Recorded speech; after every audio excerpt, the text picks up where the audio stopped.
Bonjour à tous, bienvenue à cette conférence sur l'expatriation aux États-Unis dans le cadre de la Maison d'expatriation au sein de la CFE. On a une semaine exceptionnelle au sein de la Caisse des Français à l'étranger à Paris jusqu'au 27 mars. Et on est ravis donc de pouvoir vous accueillir sur la thématique de l'expatriation aux États-Unis, comment vivre le rêve américain. C'est un vaste sujet. Et pour me rejoindre pour cette conférence, j'ai le plaisir d'être accompagné de Sophie Carlei de chez Deloitte, accompagné par Julie Denoufou également de chez Deloitte, Raphaël Lebar de chez Santé Expat et Rachida Kassi de la CFE. Alors avant de vous laisser la parole et de vous laisser parler notamment de la partie santé, visa, il y a beaucoup de sujets. Il y a l'expatriation aux États-Unis. Je vais déjà faire un topo global, je dirais, sur l'expatriation.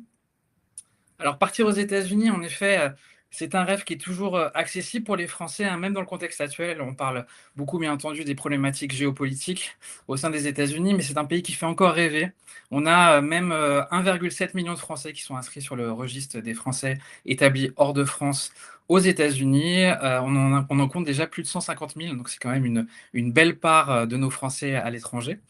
Sachant que les chiffres sont toujours en hausse au pays de l'oncle Sam, même si on a d'autres pays aussi qui font rêver, notamment le Canada, les États-Unis restent quand même la deuxième destination préférée des expatriés, derrière la Suisse. Alors c'est important bien sûr pour partir partout à l'étranger, on vous le dit, hein, même que ce soit les États-Unis, la Suisse, le Canada ou autre, de partir bien préparé. Et c'est pour ça également que la maison expatriation est là pour vous accompagner.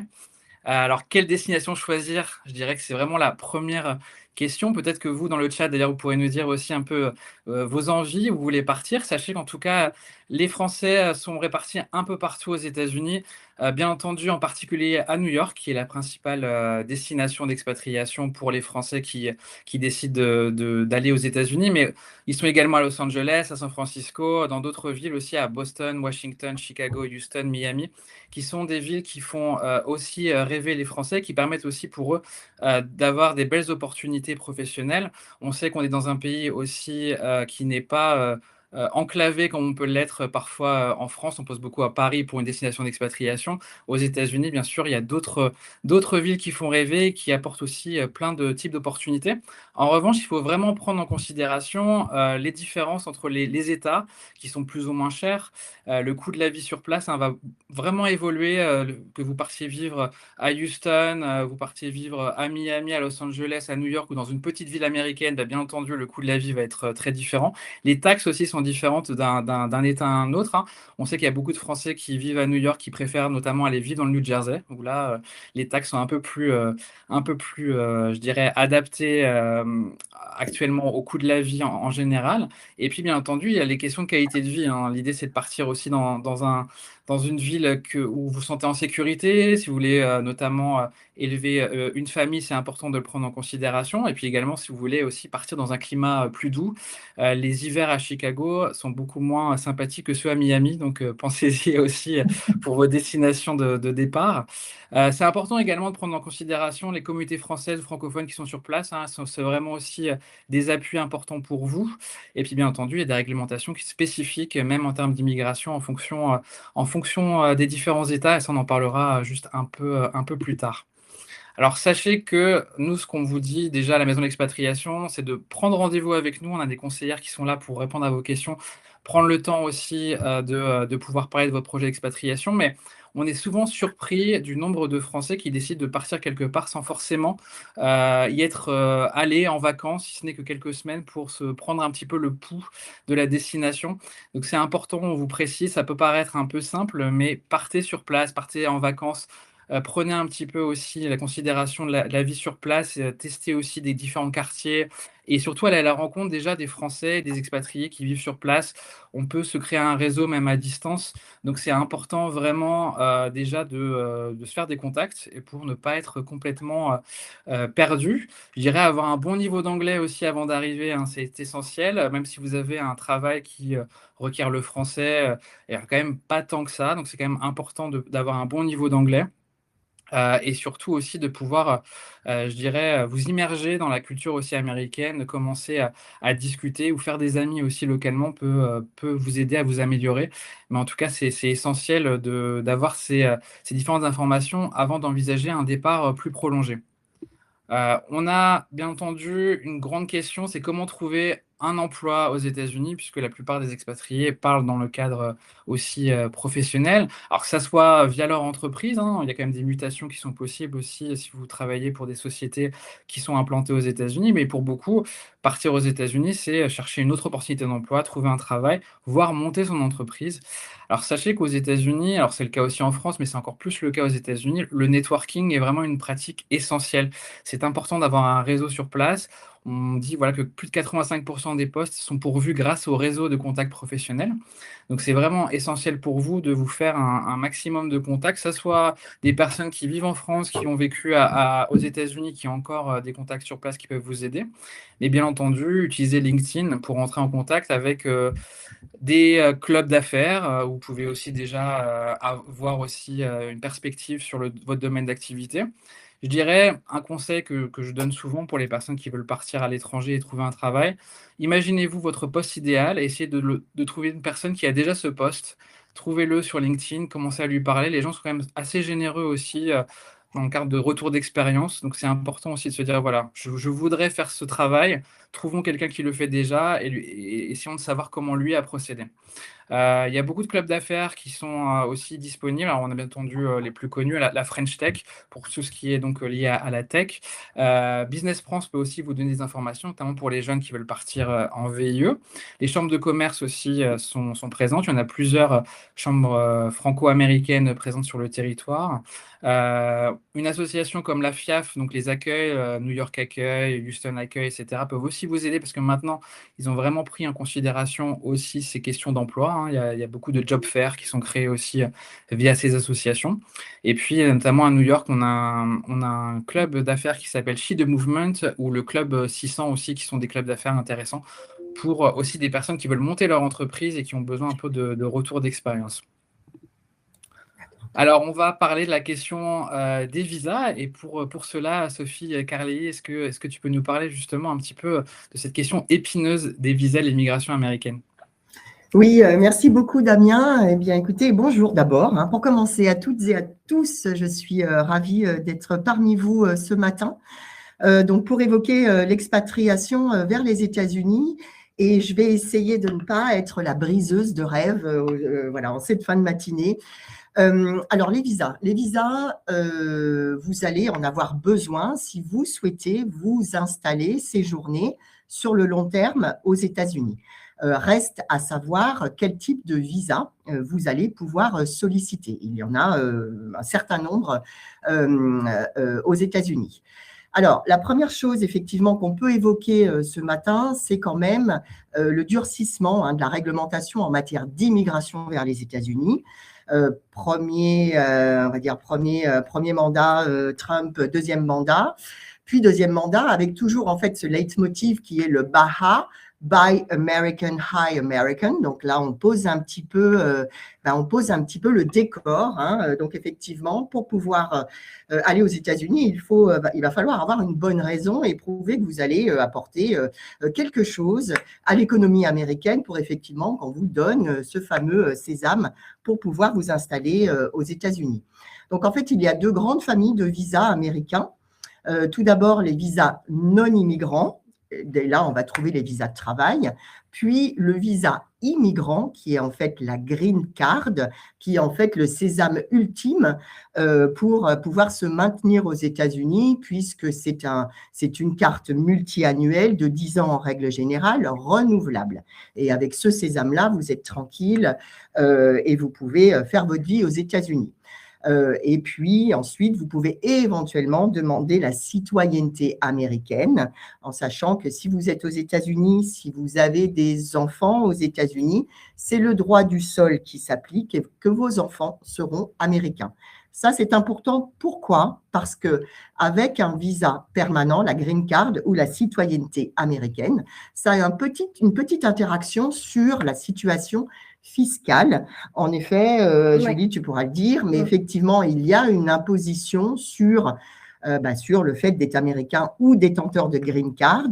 Et si vous quittez les États-Unis, vous aurez toujours une obligation déclarative aux États-Unis. Donc, par retour d'expérience, je peux vous dire que moi, j'ai travaillé notamment à la renonciation de la citoyenneté américaine pour des enfants nés aux États-Unis parce que enfants d'expat, ayant un petit peu de patrimoine ressorti des États-Unis et souhaitant en fait couper ce lien fiscal. Donc voilà, je sais pas. Oui, c'est exactement ça. C'est-à-dire que ça peut être le cas que tu décris, Sophie, ou ça peut être aussi les cas de retour quand on décide de rentrer finalement en France. C'est vrai que les visas permanents, notamment la green card, permettent de ne pas avoir à solliciter et à renouveler les visas non permanents dont tu parleras certainement après. Donc, il y a un côté pratique qui est indéniable. En revanche, il ne faut pas ignorer une partie fiscale derrière ces visas. Si vous avez une green card ou si vous êtes citoyen américain ou si c'est le cas de vos enfants parce qu'ils sont nés là-bas, si vous décidez un jour de revenir en France, ça signifiera que vous gardez une obligation fiscale aux États-Unis en plus de l'obligation fiscale que vous aurez dans le pays dans lequel vous allez résider, en France si c'est la France ou ailleurs si c'est ailleurs. Donc, c'est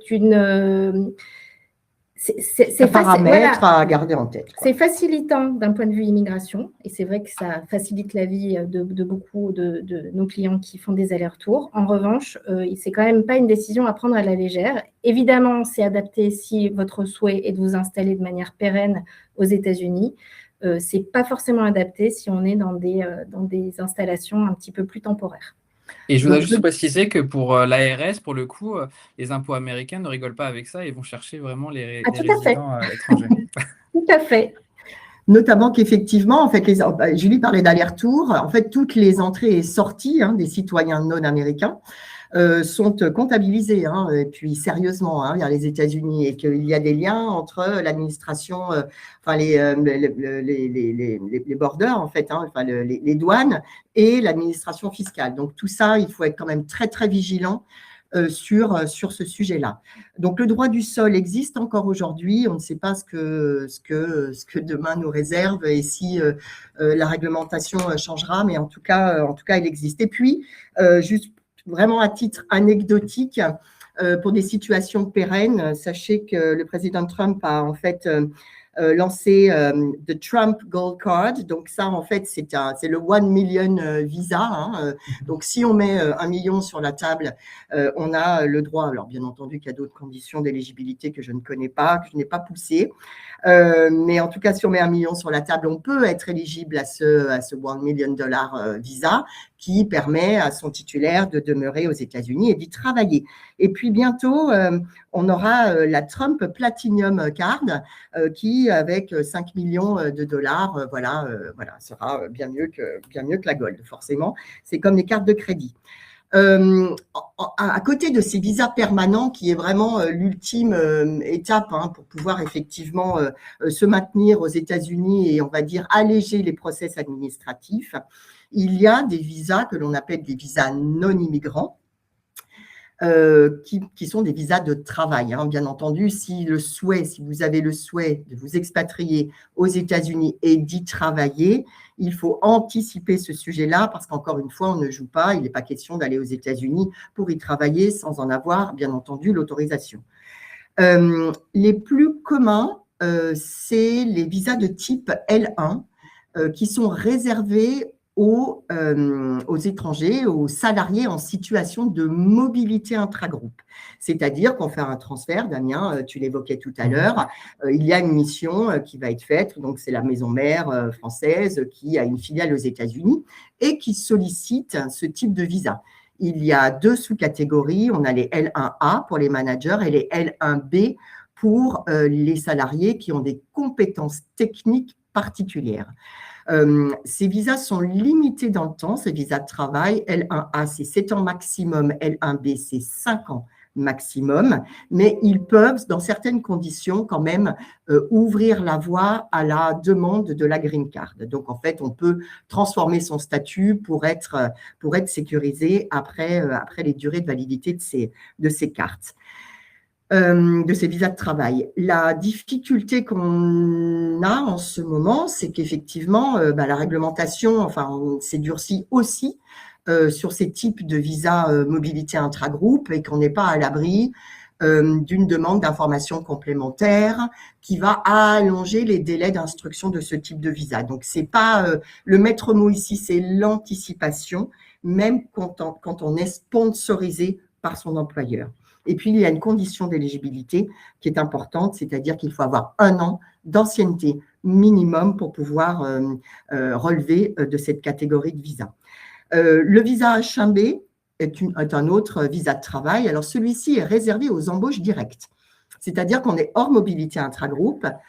Vous avez un petit peu regardé le marché national de l'emploi aux États-Unis. Vous trouvez une société américaine qui souhaite, qui est OK pour sponsoriser en fait votre visa de travail. Le H1B peut être une option. Sauf que le H1B, en fait, est soumis à des quotas annuels et que ces quotas, en fait, sont vite remplis. Donc maintenant, il existe, c'est maintenant, ça a été mis en place, on va dire, depuis quelques années maintenant, c'est-à-dire qu'il y a plus de demandes que d'offres, que de quotas. Donc en fait, on a mis, les autorités américaines ont mis en place une loterie. Donc vous avez une première étape, il faut que je passe la loterie. Si vous gagnez à la loterie, vous pouvez déposer votre dossier de demande de visa H1B au mois d'avril, qui est normalement le mois où, voilà, qui marque ce dépôt de visa. Et si ce dossier est instruit favorablement, vous serez embauchable en octobre ou septembre-octobre de l'année d'après. Donc, c'est un peu long, tout ça, ou pardon, de la même année, avril-octobre. Avril-octobre, mais 6 mois. Mais 6 mois quand même. Et puis, depuis septembre 2025, ce visa, en fait, pour pouvoir l'obtenir, les employeurs américains doivent payer des frais de visa de $100 000. Donc, vous voyez que ça limite un petit peu les possibilités d'obtenir ce visa. Mais il a le mérite d'exister. Donc voilà, en fait, ces visas de travail L1A et H1B sont les plus communément utilisés. Et puis Damien, tu as mentionné aussi l'expatriation vers les États-Unis. Quand on veut investir aux États-Unis, oui. Il y a un visa adapté qui est le visa de type E. Alors, il y a un traité, en fait, commercial entre la France et les États-Unis qui fait que sur cette base, si on investit des capitaux français aux États-Unis, on peut éventuellement relever et obtenir ce fameux visa investisseur de type E. L'investissement doit être substantiel, entre guillemets, ce qui ne veut pas dire grand-chose. Tout état de cause, plus on met au pot, plus on a de chance, effectivement, de pouvoir obtenir ce visa. Mais ça marche aussi pour des start-upers qui ont un projet viable qui peut, parce qu'il va falloir donner un business plan, remettre un business plan, si on montre que cette idée, ce projet peut effectivement développer et bénéficier à l'économie américaine et donc apporter de l'argent, en tout cas, on a travaillé sur ce type de visa pour des petites structures qui se sont implantées avec succès aux États-Unis. Donc ça peut être aussi un vecteur d'obtention de visa. Ces visas sont aussi longs à obtenir ? Ces visas sont aussi longs à obtenir parce que là, il y a le business plan, tout ça, ça se réfléchit. Il y a l'instruction qui est faite par les services de l'immigration américain. Et encore une fois, aujourd'hui, ce n'est pas la grosse décontraction aux États-Unis.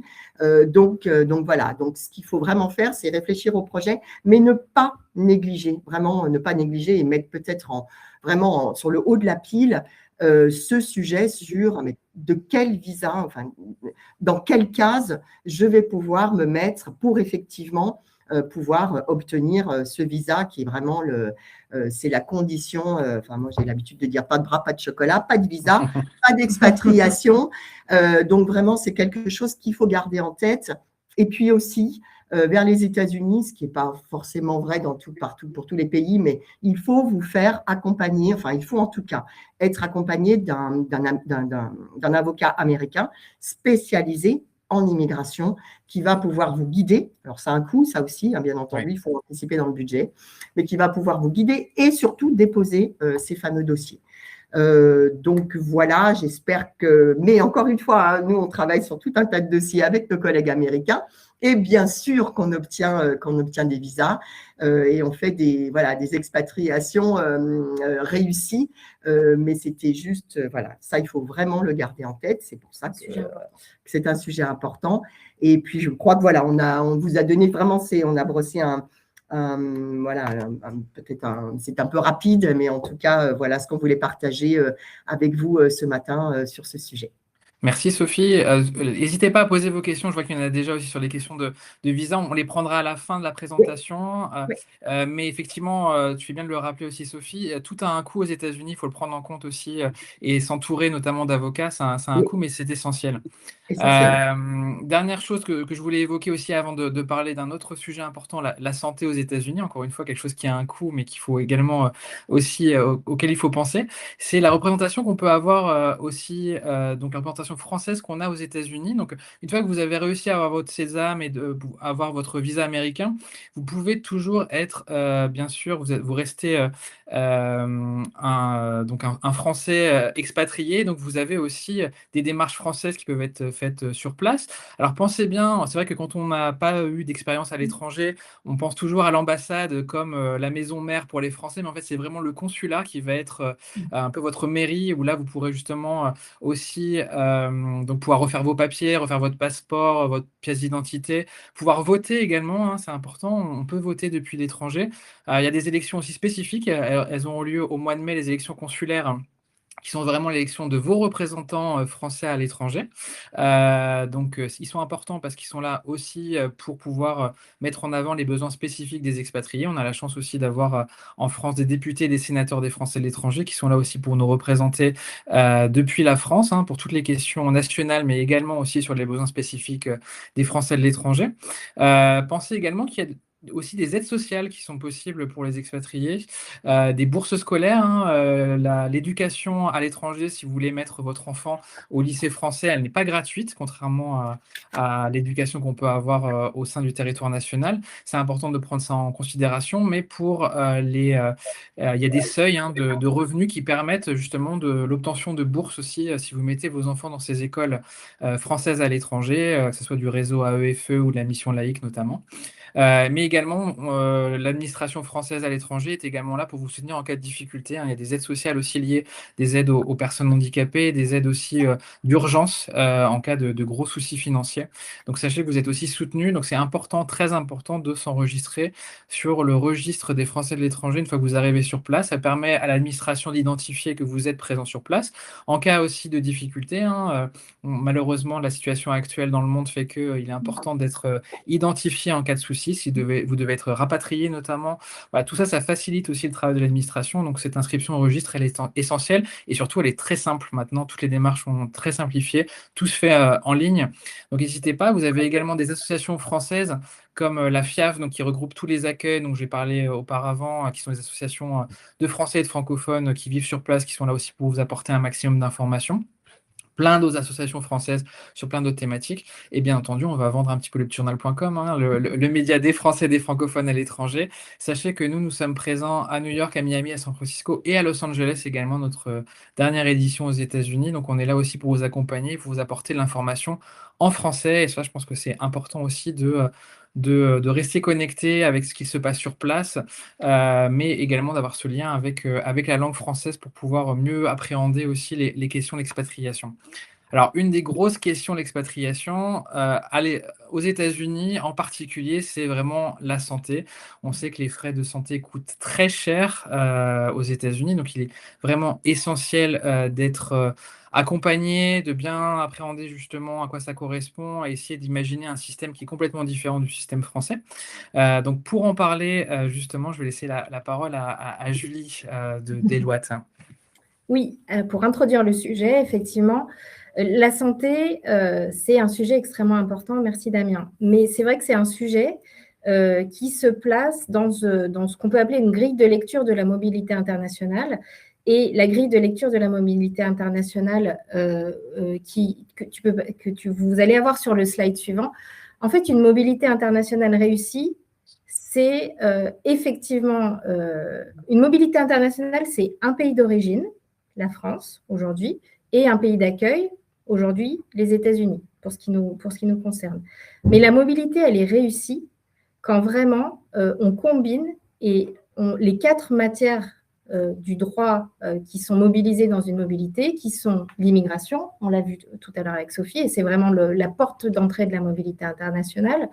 Mais il y a aussi toute une partie droit du travail, une partie fiscalité sur laquelle on reviendra en fin de présentation, et une partie sécurité sociale. C'est-à-dire que quand on décide d'aller s'installer à l'étranger, c'est ces 4 aspects qu'il faut envisager, et c'est ces 4 aspects sur lesquels il faut travailler en amont pour que la mobilité soit réussie. Alors aujourd'hui, l'idée, c'est de faire un focus sur la sécurité sociale. Et en matière de sécurité sociale, quand on part s'installer à l'étranger, en fait, on peut avoir différentes options.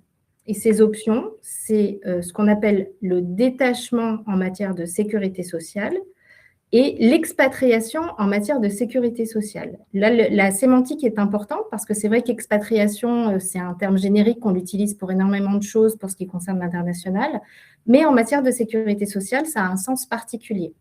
Le détachement aussi. Le détachement de sécurité sociale n'est pas forcément la même chose qu'un détachement en droit du travail, et c'est important de bien faire attention, d'identifier dans quelle matière vous vous trouvez quand vous parlez de détachement ou d'expatriation.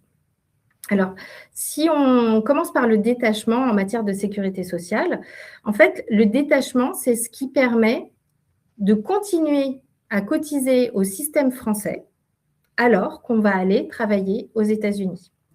C'est une exception. Tu peux passer sur le slide suivant si tu veux. Oui. C'est une exception, c'est-à-dire que c'est possible avec les États-Unis, mais parce qu'on a une convention de sécurité sociale qui existe avec les États-Unis. Si on n'avait pas de convention de sécurité sociale, c'est quelque chose qui ne serait pas possible. Et c'est vraiment quelque chose qu'il va falloir enclencher, c'est-à-dire que si vous ne faites rien, vous vous installez juste aux États-Unis, vous ne serez pas dans une notion de détachement, vous serez dans l'expatriation, on va en parler tout à l'heure. Mais si vous le demandez, vous pouvez tout à fait continuer à cotiser au système français obligatoire d'assurance maladie, rester comme aujourd'hui, si vous êtes aujourd'hui assujetti à ce système, dans les mêmes conditions qu'aujourd'hui. En revanche, et on peut le voir aussi sur le slide suivant, puisque c'est régi par des textes, c'est limité par des textes en fait. C'est-à-dire qu'il y a des champs territoriaux ou matériels qui peuvent être très spécifiques. C'est quelque chose qui est limité dans le temps, donc ça suppose le détachement d'être dans un projet d'expatriation temporaire d'un point de vue générique. Et ça suppose en général que vous ayez soit le projet de revenir en France à l'issue de la période à l'étranger, soit que vous souhaitiez poursuivre l'activité à l'étranger, mais dans ce cas-là, il y aura d'autres conséquences. Et les effets principaux du détachement, c'est que la sécurité sociale française, avec ses règles d'assiette, ses règles de taux et l'intégralité des cotisations aujourd'hui que vous connaissez, continuera à s'appliquer à l'intégralité de la rémunération que vous allez percevoir aux États-Unis. Typiquement, ça peut être dans les cas de mobilité, quand vous êtes envoyé par une entreprise française aux États-Unis, il se peut que cette entreprise, pour vous motiver, vous verse un certain nombre d'éléments en plus de votre salaire. Ça voudra dire que ces éléments en plus devront être soumis à la sécurité sociale française. En revanche, ça veut dire aussi que vous ne serez pas assujetti à la sécurité sociale du pays dans lequel vous allez, en l'espèce aux États-Unis. Le fait d'être détaché sécurité sociale fera que vous ne serez pas affilié au régime américain de sécurité sociale. Et le simple document de détachement vous permettra de justifier que vous n'êtes pas détaché. C'est en général une option qui est assez chère, le détachement, parce que, vous le savez, la sécurité sociale française, on est un peu les champions du monde, du coup, en matière de sécurité sociale, pour une bonne raison, c'est que la couverture, elle est très, très complète et elle est vraiment avantageuse pour les salariés, mais ça coûte très, très cher. Si on passe à la deuxième notion, qui est la notion d'expatriation, en fait, c'est ce qui se passe quand vous décidez d'aller aux États-Unis, que vous allez travailler aux États-Unis et que vous ne faites rien. Ce qui va se passer, c'est qu'automatiquement, vous allez devoir vous affilier au régime américain de sécurité sociale. au régime de sécurité sociale des États-Unis. Et ça, c'est une obligation, que vous soyez sous contrat français ou que vous soyez sous contrat américain. Alors, sous contrat américain, ça paraît un petit peu logique, mais on peut tout à fait avoir une situation où on garde son contrat de travail français et on est affilié à titre obligatoire à la sécurité sociale américaine. Ça ne pose pas de problème, ça nécessite juste des ajustements pratiques, c'est-à-dire que l'employeur français devra faire une paye dans le pays d'accueil, il devra s'affilier aux organismes locaux, mais c'est tout à fait envisageable. Et là, à ce moment-là, ce seront non plus les règles françaises qui vont s'appliquer, mais ce seront les règles américaines. Donc, ce sera FICA, Medicare, tous les plans qui sont en vigueur aux États-Unis s'appliqueront au salaire que vous percevrez. En contrepartie, naturellement, ce seront les prestations du régime local qui vous seront versées ou qui s'appliqueront à vous, c'est-à-dire que, bien entendu, le coût n'étant pas le même, les prestations sont également différentes. Ça peut être un choix, pas de souci, mais en tout cas, ça veut dire que vous devenez un local aux États-Unis, un Américain aux États-Unis. Ce qui est bien avec l'expatriation, c'est que on peut quand même garder certaines règles françaises et la législation française peut aussi demeurer compétente sur un certain nombre de points. Quand on garde son contrat français, et ça c'est sur le slide suivant, Damien, quand on garde son contrat français et qu'on va aux États-Unis, je vous ai dit, vous pouvez vous affilier au système américain, pas de problème, et vous êtes expatrié. Néanmoins, étant donné qu'il n'y a pas de couverture chômage aux États-Unis, la couverture chômage restera obligatoire en France. Donc, l'employeur devra continuer à cotiser au chômage pour vous en France. Et ça, c'est obligatoire. Après, on a aussi la possibilité, quand on est en expatriation, qu'on n'a pas de contrat de travail français, qu'on a signé un contrat de travail américain, on a la possibilité, à titre facultatif et volontaire, de s'affilier à un certain nombre de risques qui sont la maternité, maladie, vieillesse, la retraite complémentaire et le chômage. Et ça, à titre facultatif et volontaire. C'est ce que je vous ai dit tout à l'heure. Et cette affiliation, elle se fait en plus, bien sûr, de la sécurité sociale locale. C'est un coût à rajouter, mais en tout cas, c'est tout à fait possible et vous avez la possibilité, et ça, c'est une spécificité du système français, c'est pas possible avec toutes les sécurités sociales, mais nous, on a la chance de pouvoir le faire. Et on peut, dans ces cas-là, choisir à la fois sa branche et à la fois le salaire sur lequel on a envie de cotiser, ce qui permet un maintien des protections que vous connaissez à un coût que l'on peut maîtriser. Et vous voyez sur le slide suivant, en fait, c'est un slide qui est assez récapitulatif, qui vous permet de voir dans les régimes obligatoires les caisses que vous connaissez, les URSSAF, les caisses de retraite, les assurances privées pour la mutuelle, etc. Et tout ça, vous voyez qu'en fait, on peut le reconstituer de manière volontaire, principalement par la Caisse des Français de l'étranger, mais aussi par un certain nombre d'organismes, notamment les assurances privées, c'est-à-dire qui peuvent être aussi en partenariat avec la CFE. Et vous pouvez choisir, ça c'est extrêmement aussi intéressant, vous pouvez choisir de reconstituer l'intégralité de ce que vous connaissez à titre volontaire, si vous choisissez de maintenir la totalité des protections, mais vous pouvez aussi choisir de dire moi, je suis intéressée, par exemple, par uniquement la maladie. Le reste, j'en fais mon affaire. Ou je suis intéressée uniquement par la retraite de base et j'en fais mon affaire. En fait, c'est au choix. C'est vraiment quelque chose qui va s'adapter à ce que vous souhaitez et qui va s'adapter à votre situation et à la situation de votre famille si vous partez en famille. Et ce que vous voyez dans ce slide qui est extrêmement parlant parce qu'on le voit se répéter, c'est vraiment la Caisse des Français de l'étranger qui va être votre interlocuteur et votre porte d'entrée pour reconstituer cette protection sociale. Voilà, cette protection sociale si c'est ce que vous souhaitez. Et là, l'intérêt, c'est que, Rachida, tu vas pouvoir donner un peu plus de détails sur les couvertures que propose la CFE dans ce type de situation. Merci Julie pour cette belle introduction. Bonjour à tous. Alors en effet, je vais peut-être déjà commencer par définir qui est la CFE, donc la Caisse des Français de l'étranger. On est un organisme de sécurité sociale qui couvre spécifiquement les personnes, les Français les Français ou les Européens qui résident à l'étranger, donc partout dans le monde.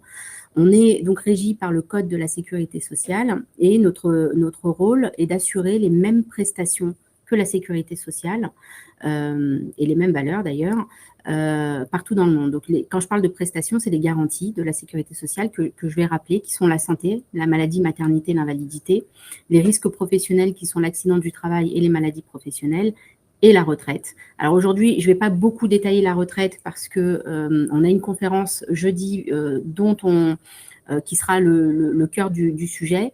Aujourd'hui, on va peut-être plus se concentrer sur la partie santé. Donc, on est présent partout dans le monde puisque notre rôle, c'est vraiment d'assurer les Français au départ de France dans la continuité du régime général français. Donc, si vous souscrivez au moment où vous partez, vous êtes couvert immédiatement. Sinon, on applique ce qu'on appelle un délai de carence, donc une période pendant laquelle vous cotisez et pour laquelle vous ne pourrez pas prétendre à des remboursements. Donc, ce délai de carence peut aller de 3 à 6 mois en fonction de votre âge. Donc ça, je l'ai dit, on représente vraiment tous les Français, qu'ils soient couverts à titre individuel ou par le biais de leur entreprise. Donc je le disais, quand je parle de valeur, donc on assure les mêmes garanties, mais les mêmes valeurs. Quand je parle de valeurs, c'est que contrairement à une assurance privée, nous n'avons pas d'exclusion, nous n'avons pas de limite d'âge, nous couvrons vraiment tout le monde. Donc quel que soit même l'âge, les pathologies existantes ou préexistantes, le pays de résidence, le pays d'expatriation. Donc voilà, on n'a pas de critères d'exclusion et on peut adhérer à tout moment à la Caisse des Français de l'étranger. Et puis, l'autre avantage de pouvoir souscrire à la CFE, c'est lorsque l'on rentre en France, on a la possibilité de venir se faire soigner en France lors de séjours temporaires et on peut, aujourd'hui, quasiment tous nos assurés sont équipés de carte vitale ou peuvent la conserver. Et donc, quand ils rentrent en France, ils peuvent l'utiliser et non pas à avancer les frais de ce que la CFE devra rembourser. Donc, en termes de produits santé, c'est important de pouvoir savoir que la CFE existe, mais on l'a beaucoup dit, Damien, Julie, Sophie, le coût de la santé aux USA est très, très élevé, mais surtout, le modèle de santé est complètement différent de ce qu'on peut connaître en France. Donc, c'est important que vous soyez préparés, que vous ayez les bases, en fait, de ce qui se passe en termes de santé aux US. Donc, on est sur un système complètement privé. Donc, la CFE, en termes de santé, ne suffira pas dans tous les cas de figure pour vous faire soigner. C'est pour ça qu'on est accompagné aujourd'hui de Raphaël, qui représente Santexpat, qui est notre référent aux États-Unis, donc qui a pour rôle en fait de conseiller au mieux les Français expatriés aux États-Unis dans le choix de leur couverture santé. Donc, je vais te laisser peut-être, Raphaël, introduire le système de santé américain. Merci beaucoup, Rachida. En effet, j'enchaîne sur la santé aux États-Unis et ses spécificités. Je vous présenterai un petit peu plus tard Santexpat. Donc, c'est vrai qu'on est très chouchouté en France, en fait, sur la santé, globalement. Et quand on part aux États-Unis, il faut changer de logiciel. On devient le pilote, en fait, de sa santé, responsable de sa santé et du choix, en fait, la façon dont on veut se couvrir. Pourquoi ? Parce qu'il y a très peu de systèmes publics aux États-Unis.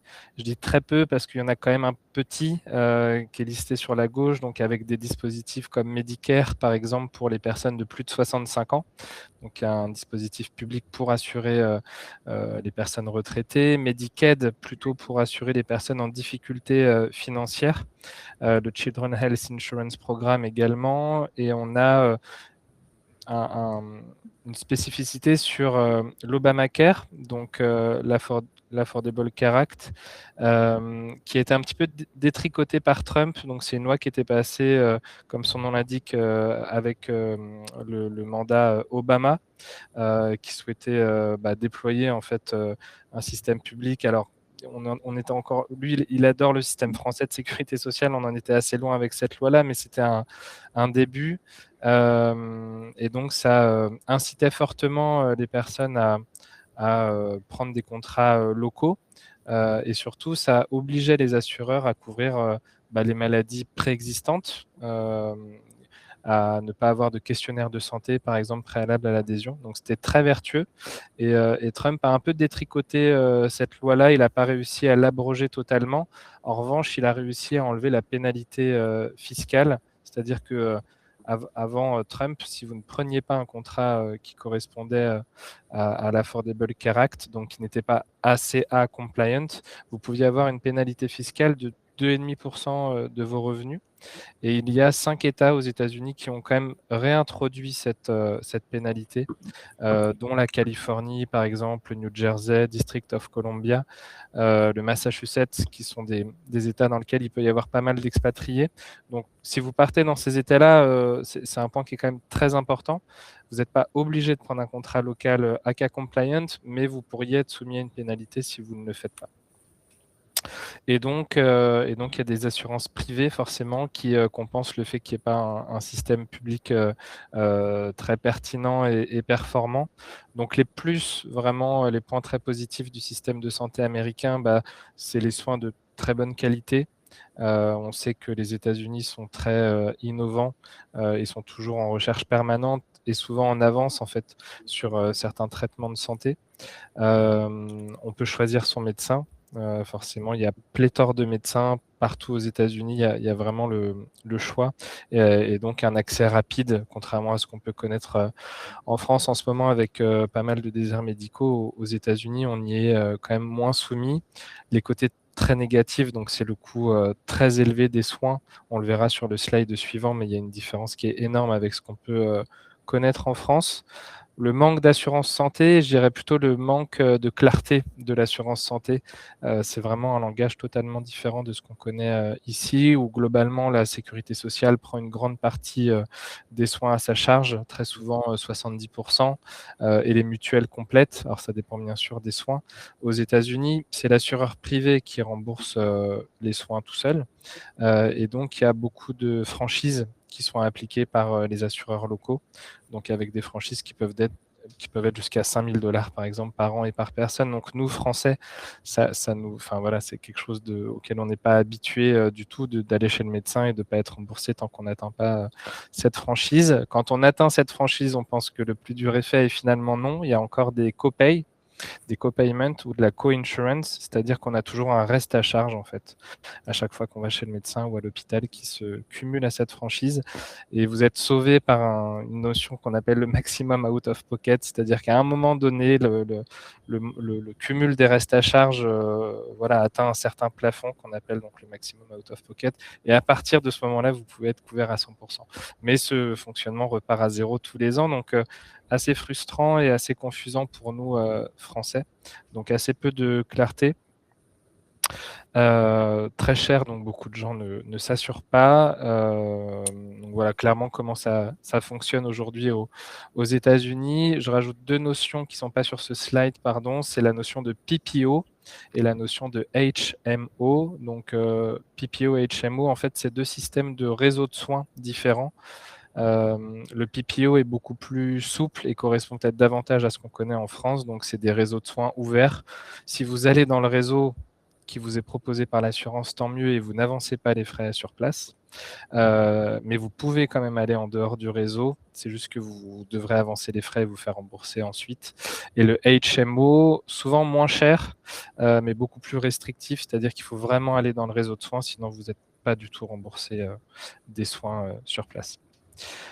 Ici, un comparatif des coûts de santé. Je tiens à préciser que c'est bien sûr des moyennes en fait qui sont remboursées par les assureurs. S'il y a bien un pays sur lequel c'est très dur d'annoncer un tarif fixe en fonction du soin, c'est bien les États-Unis parce que ça dépend de la ville, ça dépend parfois aussi de la tête du client. On a des gens qui vont au même endroit et qui ne sont pas facturés des mêmes coûts.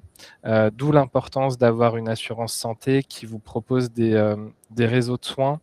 Pourquoi ? Parce que les assureurs qui travaillent avec des réseaux de soins négocient en fait les tarifs en amont. Donc pour vous, c'est un petit peu transparent, mais ça permet d'avoir une pérennité en fait des offres et que le prestataire de réseau de soins en fait permette que les coûts de santé ne s'envolent pas pour un même soin. Donc, vous voyez, on est sur une consultation généraliste à 30 € en moyenne en France et 150 aux États-Unis. Alors, bien sûr, on a des zones plus chères, hein, comme la Californie, la Floride, New York, qui qui peuvent aller bien au-delà. Sur le spécialiste également, le passage aux urgences, c'est x10 par rapport à la France, donc 300 € pour la France et 3 000 € en moyenne aux États-Unis. Je passe un peu sur le reste, mais ce qui est important, c'est la maternité aussi. Vous voyez qu'un accouchement par voie basse en France, c'est 2 500 € en moyenne. Et alors, c'est encore très difficile de donner un tarif pour la maternité. Aux États-Unis, on va dire 30 000 dans une ville chère. Donc, voilà, une grossesse aux États-Unis, c'est un projet de vie, mais c'est aussi un projet financier qu'il faut budgétiser malheureusement. Donc, voilà, et surtout avoir la bonne assurance santé qui vous couvre pour ce projet-là. Je redonne la parole à Rachida pour la suite. Merci, Raphaël. Alors, du coup, on a pris beaucoup de temps. Je voudrais laisser la place aux questions-réponses. Je vais, moi, dresser le portrait assez rapide de ce qu'on propose en termes de solutions de santé. Donc, je le disais, nous, on transpose les règles de la sécurité sociale, donc encore plus avec la présentation de Raphaël. On a un produit phare qui est le produit Monde Expat Santé, qui couvre les frais de santé partout dans le monde, y compris en France lors de séjours temporaires. Mais typiquement, dans un pays comme les États-Unis, nous, notre rôle va être de rembourser ce que la sécurité sociale française aurait remboursé en France. Donc, si je reprends les exemples de Raphaël, sur une consultation généraliste, en France, en moyenne, on va la payer entre 30 et 50 €. La sécurité sociale va vous rembourser 18,55 €. Et ben nous, c'est 18,55 €, c'est ce qu'on va rembourser pour toute consultation d'un généraliste partout dans le monde. Donc, forcément, on voit bien que c'est très peu par rapport au coût de la santé aux US. Et donc, donc on n'a pas forcément vocation à rembourser ou à couvrir aux États-Unis. Donc, le mieux, c'est peut-être de vous conseiller d'avoir une assurance en conformité avec les obligations locales et qui rembourse bien. Et nous, ce qu'on peut vous proposer, c'est le produit France Expat Santé, donc qui ne rembourse que les frais de santé en France, parce que le fait d'être couvert localement et d'être conforme localement, c'est déjà une bonne chose, mais du coup, vous perdez vos droits à la sécurité sociale française. Et donc, la CFE, là, peut vous permettre de maintenir ces droits-là et donc de pouvoir rentrer à tout moment, venir vous faire soigner en France avec la carte vitale, je le disais tout à l'heure. Et donc, on a aussi la possibilité pour les personnes qui sont retraitées aux États-Unis de rester couverts à la CFE. Mais là, ce serait vraiment que pour les soins à l'étranger, puisque pour adhérer aux retraites expat santé, il faut avoir cotisé au moins 15 ans à un système de retraite français. Et quand on remplit ces conditions-là, on a ces frais de santé qui sont couverts par le régime général en France. Donc, on peut aussi, quand on est retraité à l'étranger, venir se faire soigner en France. Donc, tous ces plans, on les propose en solo ou en famille. Donc, vous l'avez vu, on rembourse soit les soins en France et les soins à l'étranger, soit l'un, soit l'autre. Et nos services sont accessibles 24 heures sur 24, 7 jours sur 7, grâce à nos services dématérialisés. Donc, pour ceux qui souhaiteraient avoir... je pense que, donc je le disais, il y a des personnes qui peuvent tout à fait avoir le choix de prendre le produit Monde Expat Santé. Et donc là... c'est plutôt le rôle de Raphaël de pouvoir conseiller la solution santé la plus adaptée en fonction de vos besoins.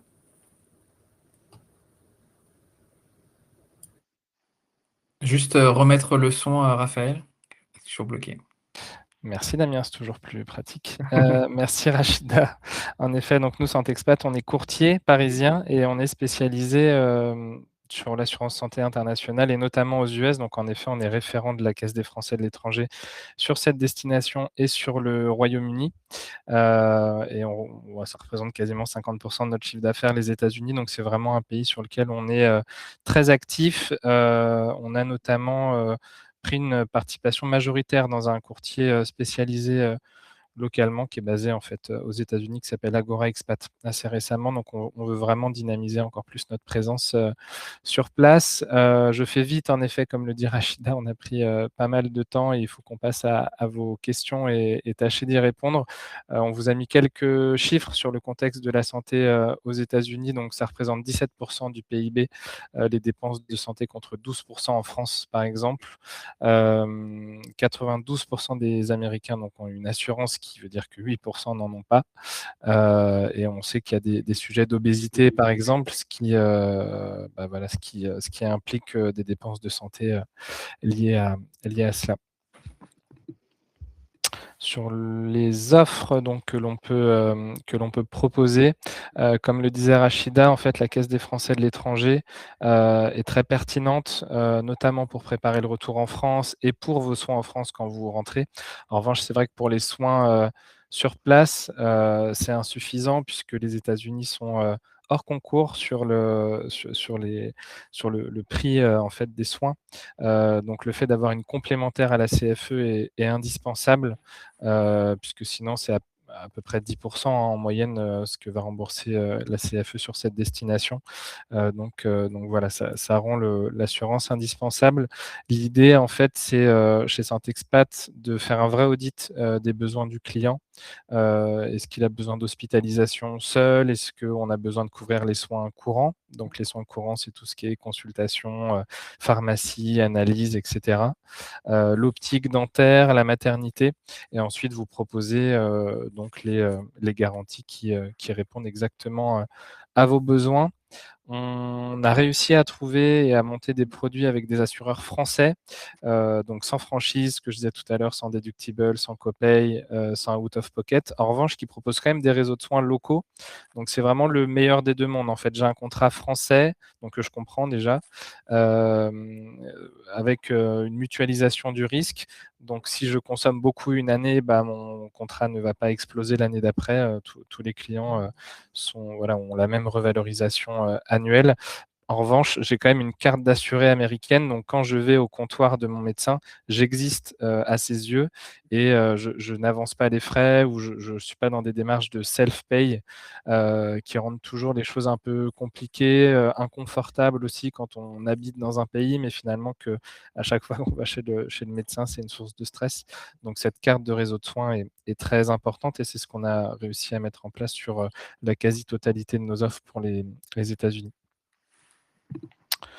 En très bref, donc Saint-Expat créé en 2020, donc on est encore assez jeune, mais c'est un beau succès sur le marché. Saint-Expat, on assure par exemple les VIE, donc les 11 500 VIE à travers le monde, les 2000 salariés de Business France aussi à travers le monde. Beaucoup de sociétés françaises qui sont installées aux États-Unis. Comme tu le disais, Damien, au tout début, ça reste finalement très attractif, les États-Unis. Il y a aussi eu un contexte de droits de douane, par exemple, à un moment donné, où on s'est dit ça va être compliqué, et finalement, au contraire, on a eu encore plus de demandes parce que justement, les sociétés françaises voulaient avoir une antenne locale pour éviter ces droits de douane, par exemple. Donc voilà, les États-Unis, ça reste quand même un marché très, très dynamique et nous, on continue à avoir beaucoup de demandes. Merci Raphaël. On va passer rapidement sur la partie du coup sur les garanties liées de la CFE, parce qu'on a d'autres conférences. N'hésitez pas à vous inscrire. Les conférences sont aussi gratuites sur les questions aussi de protection sociale. On voudrait juste parler quand même des questions liées à la fiscalité aux États-Unis, puisque ça reste un sujet très important. Puis après, on prendra vos questions dans les dernières minutes. Merci Damien. Je vais faire rapide aussi. Non, l'idée, c'est effectivement de bien avoir à l'esprit que quand vous partez vous installer aux États-Unis, que vous soyez célibataire ou que vous partiez tout seul ou que vous décidiez de vous établir aux États-Unis en famille, que ce soit un projet familial, vous allez changer de résidence fiscale. Et quand on change de résidence fiscale, ça peut avoir des impacts. Le premier impact, c'est que c'est l'étendue de votre obligation fiscale qui va changer. C'est-à-dire qu'en étant résident aux États-Unis, vous n'avez plus d'obligation fiscale en France que si vous avez des revenus de source française. Et ça, je vais les détailler dans le slide, enfin je vais les évoquer dans le slide suivant. Autre chose qui est très important, il y a certains cas où, avant de partir aux États-Unis, vous pouvez avoir des formalités fiscales à réaliser si jamais votre patrimoine dépasse un certain niveau, ou si vous disposez déjà de plus de 50% des parts d'une société, vous pouvez être dans le champ de l'exit tax. Alors, je ne vais pas du tout rentrer dans le détail, mais attention, ça veut dire qu'il y a des formalités à faire et que ces formalités sont à faire avant votre départ. Normalement, une déclaration d'exit tax, ça doit se faire dans les 90 jours qui précèdent le départ. Donc, c'est toujours bien de se renseigner, de voir si on est dans le champ, et si on est dans le champ, de voir ce qu'il y a à faire. Si vous avez des questions complémentaires là-dessus, c'est des choses sur lesquelles on peut vous donner plus de détails, mais je voulais juste souligner ceci, parce qu'en général, on s'en rend compte après. Et ensuite, quand vous êtes aux États-Unis, que vous résidez là-bas, vous êtes donc résident fiscal américain, vous êtes non résident fiscal français, mais attention, si vous gardez des revenus qui proviennent de la France, et ce qu'on voit de manière le plus fréquent, c'est si vous avez des immeubles en France, des biens immobiliers que vous avez mis en location pendant que vous êtes aux États-Unis, attention, vous devez continuer à les déclarer en France et vous continuez à payer de l'impôt en France à des taux particuliers. Les non-résidents ont des taux particuliers. Il se peut aussi que vous ayez à déclarer ces revenus aux États-Unis. Hein. Les États-Unis sont loin d'être un paradis fiscal. Et si on schématise, en France, aux États-Unis, tout est imposable. Donc, tout ce que vous recevez doit faire l'objet d'une déclaration aux États-Unis.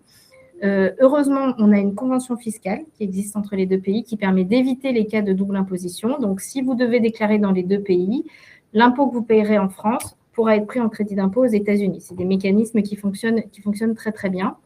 Deux derniers petits points. Si vous êtes assujetti à l'impôt sur la fortune immobilière parce que vos biens immobiliers situés en France dépassent une valeur nette d'1,3 million, ce n'est pas parce que vous partez de France que cette obligation, elle cesse. Gardez la même obligation. Il y a même un certain nombre d'abattements qui ne sont plus applicables. Donc, attention aussi si vous êtes dans ce cas-là.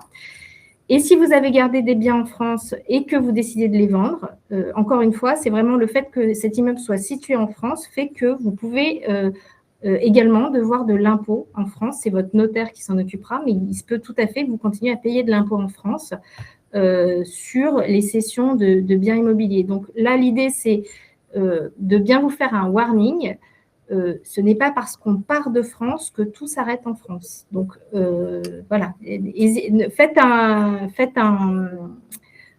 scan de votre patrimoine et il se peut tout à fait que vous ayez à faire des déclarations dans les deux pays pendant tout le temps que vous aurez des biens en France. C'est un point qu'on voit souvent oublié. Merci beaucoup. Alors, je mets les contacts ici justement pour d'autres questions, mais on va prendre quelques questions justement avant la fin. Merci à tous d'avoir suivi cette conférence. Alors, je vais répondre à deux questions rapidement. On avait une première question sur le niveau d'anglais de la part de Julie pour vivre aux États-Unis.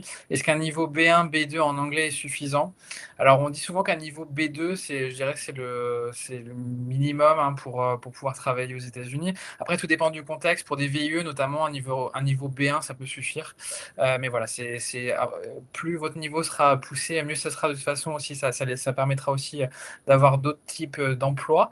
On a aussi beaucoup de questions sur le fait d'être freelance. On va en parler sur les conditions un peu plus, je dirais, légales. Mais il y a quelqu'un qui voulait savoir, voilà, en qualité de développeur web, est-ce que c'est un métier en forte demande? Je dirais qu'on a parlé de la médecine comme étant un secteur de pointe aux États-Unis.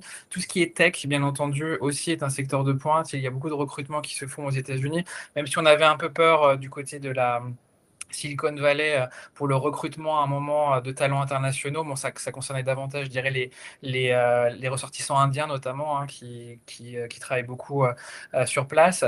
Mais ça reste quand même un métier recherché.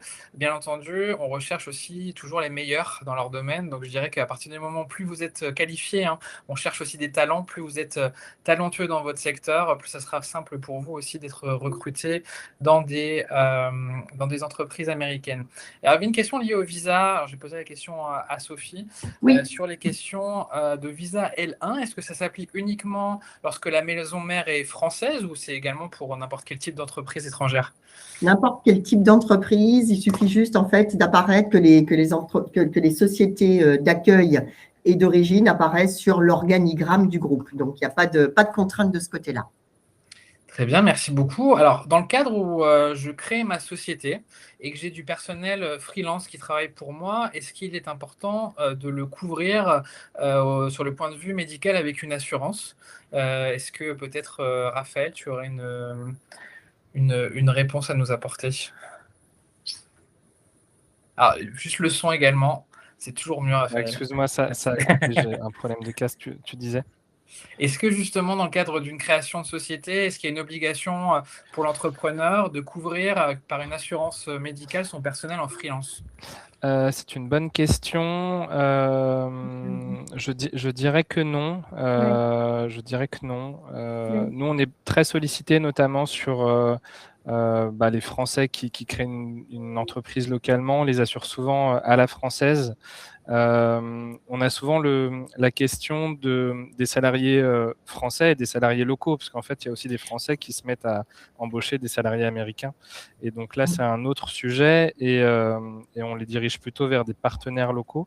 Mais pour assurer des Français aux États-Unis, il n'y a pas d'obligation, mais c'est forcément aussi une façon d'attirer les talents, de dire que voilà, je vous offre une bonne assurance plutôt qu'une assurance locale, quoi. Oui, c'est exactement ça. Les freelances, en fait, c'est des indépendants qui sont responsables de leur propre couverture. Donc, c'est à eux de s'assurer de leur propre couverture. En revanche, ça peut être un élément d'attractivité ou de rétention de leur proposer ça.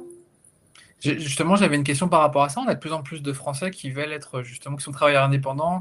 On parle des digital nomades, dont certains pays aussi ouvrent les bras pour des questions d'immigration. Comment ça se passe aux États-Unis?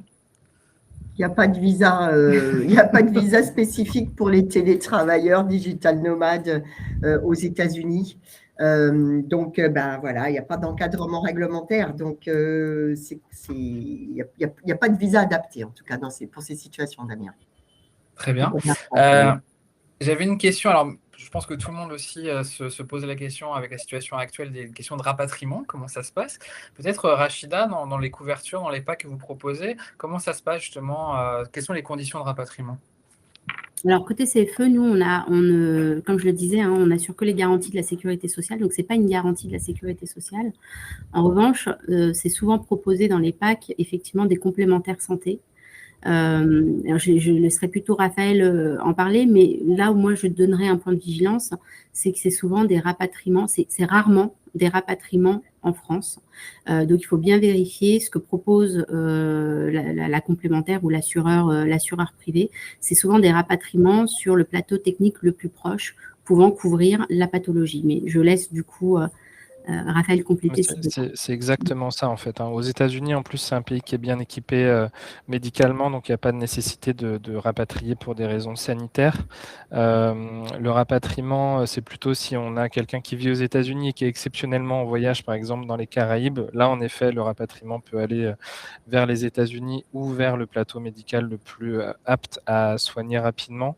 Et après, dans les garanties de rapatriement, il y a souvent des garanties annexes, comme la présence d'un proche. Si je suis hospitalisé, par exemple, pour plus de 5 jours, là, on paye un aller-retour et des nuits d'hôtel à quelqu'un de ma famille pour venir à mon chevet, par exemple, ou à contrario, s'il y a un décès dans ma famille ou une hospitalisation dans ma famille proche, l'assistance, en fait, couvre aussi et me paye un aller-retour. Voilà, donc il y a plein de garanties dans l'assistance. J'ai une question aussi sur la fiscalité pour donc un étudiant français aux États-Unis qui est plus rattaché à ses parents. Est-ce qu'il doit déclarer ses produits d'épargne français? En France? Alors, suppose. Alors la question en France. Ouais, j'imagine en France. Eh bien oui, puisque s'il est plus rattaché à ses parents, c'est qu'il fait sa propre déclaration d'impôt. Et dans ce cas-là, si il fait sa propre déclaration d'impôt, il doit déclarer en France ses produits d'épargne. C'est-à-dire qu'en général, ils sont pré-remplis déjà dans les déclarations. Donc ça, en France, il faut qu'il continue à le déclarer. Alors, il y a eu un complément, pardon. Je crois que la personne a complété en disant que c'était aux USA. Ah, pardon, merci beaucoup. Alors, aux États-Unis, s'il est étudiant aux États-Unis, il a une déclaration à faire aux États-Unis s'il perçoit des revenus. S'il n'a pas de revenus du tout, il n'a pas spécialement de déclaration à déposer.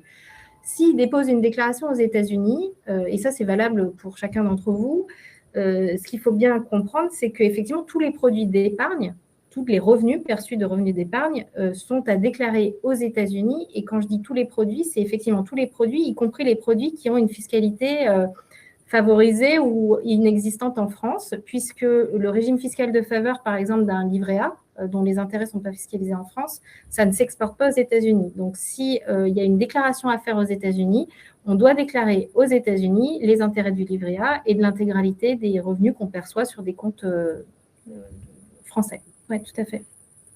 Alors, de la même façon, il y a une question liée justement aux revenus, où sont placés les revenus quand on est une société aux États-Unis en tant que freelance, donc on est indépendant, mais que les clients sont en France. Est-ce que les revenus doivent être déclarés en France ou aux États-Unis? Alors, les revenus, en général, ils sont déclarés là où la prestation est réalisée. Donc, si la prestation elle est réalisée sur le sol américain, même au bénéfice de clients français, c'est aux États-Unis que se passe la fiscalisation. Très bien. Alors, j'avais une question aussi sur le coût justement du maintien des droits de la sécurité sociale en France lorsqu'on est expatrié aux États-Unis. J'imagine, Rachida, que ça dépend aussi de plein de cas, de conditions en fait, et que le mieux pour cette personne, c'est de prendre rendez-vous avec la CFE directement? Alors là, je pense que la question, elle est posée dans ce que disait Julie tout à l'heure, dans le cadre du détachement sécurité sociale. Ça veut dire qu'on va résider à l'étranger et y travailler, mais en revanche, l'entreprise continue de cotiser à la sécurité sociale française. Donc là, c'est les mêmes coûts que quand on travaille en France. Ouais. Voilà. Donc ça dépend donc de son salaire, sachant que tout ce qui concerne la sécurité sociale, c'est plafonné au plafond de la sécurité sociale qui bouge chaque année. Donc je crois que là, on est à quelque chose comme 48 000 € de plafond de sécurité sociale chaque année. Donc on cotise sur la base des 48 000 €. Et si on a un salaire supérieur à 48 000 €, du coup, là, il y a la complémentaire qui est une cotisation aussi obligatoire en France et donc, comme son nom l'indique, complémentaire. Si, du coup, on n'est pas détaché sécurité sociale, les coûts CFE sont un peu différents sur la partie santé puisqu'elle dépend de l'âge de l'adhérent et de la composition des personnes sur le contrat. Donc, solo famille, je le disais tout à l'heure, notre barème de cotisation est présent sur notre site. Donc www.cfe.fr dans la rubrique documents clés. Et sur la partie prévoyance et la partie retraite, ce sont les mêmes taux que les taux appliqués en France qui sont pris en charge. À ceci près que lorsque l'on est en France, le coût de la cotisation à la sécurité sociale est pris il y a une part employeur et une part salarié, donc le coût est un peu allégé par la prise en charge du coût employeur. Côté CFE, c'est libre cours, en fait, c'est une négociation à avoir avec son employeur, surtout s'il n'est pas français. Donc, c'est souvent, on l'a dit, la CFE, c'est une adhésion volontaire. Elle n'exempte pas des cotisations locales qui peuvent être obligatoires. Et donc, ça peut être le cas aux US. Et en revanche, c'est souvent une cotisation à prendre en charge par le salarié seul. Donc, ça peut déjà représenter un certain coût. J'avais une question aussi sur quelqu'un qui conserve des revenus en France via une SAS, mandataire social. Est-ce qu'il conserve ses droits à la sécurité sociale et sa mutuelle aussi en France? Alors, il réside à l'étranger. Hein. Oui, oui. Je ne l'ai pas dit, mais non, parce que le droit à la sécurité sociale en France est conditionné à la résidence principale. C'est pas, et là, il y a deux notions. Hein, il y a la résidence principale et il y a la résidence fiscale. C'est deux choses différentes. Et donc là, non, effectivement, à partir du moment où on quitte le territoire français pour aller s'installer à l'étranger, donc on n'est plus considéré comme résident français et donc on perd ses droits à la sécurité sociale. Alors, une question, alors c'est plus précis, mais je dirais, je vais plutôt faire une question un peu plus générale, mais sur la déclaration d'impôt aux États-Unis, parce qu'on parlait du fait d'être entouré par des avocats pour la partie visa immigration, mais j'imagine qu'on sait la complexité de la déclaration d'impôt. Quels sont les conseils justement, comment bien déclarer ces impôts aux États-Unis? Exactement, la réponse est dans la question, c'est que c'est pareil que pour l'immigration, tous les Américains sont assistés, personne ne fait sa déclaration tout seul aux États-Unis, il faut prendre contact avec un CPA local qui a un expert comptable sur place qui aura le rôle de préparer cette déclaration d'impôt. parce que c'est quelque chose de très, très particulier. Quand on conserve des revenus français, d'ailleurs, c'est important aussi de prendre un CPA qui a quand même des connaissances sur les produits français, parce qu'il y a un certain nombre de choses qu'il faut bien connaître pour pouvoir bien le déclarer, mais vraiment le conseil, c'est de ne vous lancer pas face à l'IRS sans assistance. Prenez vraiment un CPA, et puis c'est ce que font tous les Américains d'ailleurs. Merci beaucoup. Merci à tous pour votre présence à cette conférence. Je vais juste vous laisser un petit mot de la fin, juste pour vous dire comment on peut vous contacter les uns après les autres. Est-ce que Raphaël, tu peux me dire quels sont les points de contact pour Santé Expat? Donc je crois que mes coordonnées ont été mises dans le chat et seront dans les slides. Donc vous pouvez me contacter directement et je vous répondrai avec plaisir. Et sinon, vous pouvez aussi aller visiter le site santexpat.fr pour faire de premières simulations. Julie, pour Deloitte? Eh ben, c'est pareil, c'est-à-dire que vous avez mes coordonnées là, mais elles ont également été mises dans le chat comme celles de Raphaël. Si vous avez encore des questions concernant voilà, les modalités d'imposition, l'exit tax dont on a parlé, on se fera aussi un plaisir de vous répondre et de vous aider et éventuellement de vous rencontrer aux États-Unis puisqu'on se déplace sur place régulièrement. Rachida, pour la CFE? Alors, moi, les coordonnées sont mises, elles ont été aussi remises sur le chat. Moi, je dirais qu'effectivement, là, on a tout juste eu le temps de donner les bases, en fait. Hein. Chaque situation ne va pas nécessiter le même conseil. Moi, je vais insister sur la possibilité de prendre des rendez-vous. Ça a été mis dans le chat, mais c'est une semaine dédiée à concrétiser des projets d'expatriation. Donc, n'hésitez pas à prendre rendez-vous avec des conseillers. À vous rendre aussi sur le site de la Maison de l'Expatriation, puisqu'il y a pas mal de conférences et il y a certains sujets qu'on approfondit un peu plus. Et puis voilà, moi je dirais juste en mot de la fin que un projet d'expatriation, c'est pas un projet que l'on prend à la légère. Il faut vraiment, alors si les personnes sont là, c'est qu'elles ont déjà la bonne méthodologie, hein, c'est qu'elles se renseignent. Il faut continuer de se renseigner, il faut bien préparer. Et là, on a des experts, on met à disposition des experts en face de vous, donc n'hésitez vraiment pas à les solliciter. Merci beaucoup. Je précise également, donc effectivement, cette semaine, on a des rendez-vous en présentiel à Paris. On a également, donc la Maison de l'Expatriation se déplace un peu partout dans le monde, donc n'hésitez pas aussi à regarder sur notre site, sur nos réseaux sociaux. On a plein de salons un peu partout à l'étranger. Et également, la Maison de l'Expatriation est disponible aussi en distanciel tout au long de l'année pour des prises de rendez-vous et d'autres aussi conférences comme celle d'aujourd'hui. Donc merci à tous et à très bientôt. Au revoir. Merci, au revoir. Au revoir. Au revoir.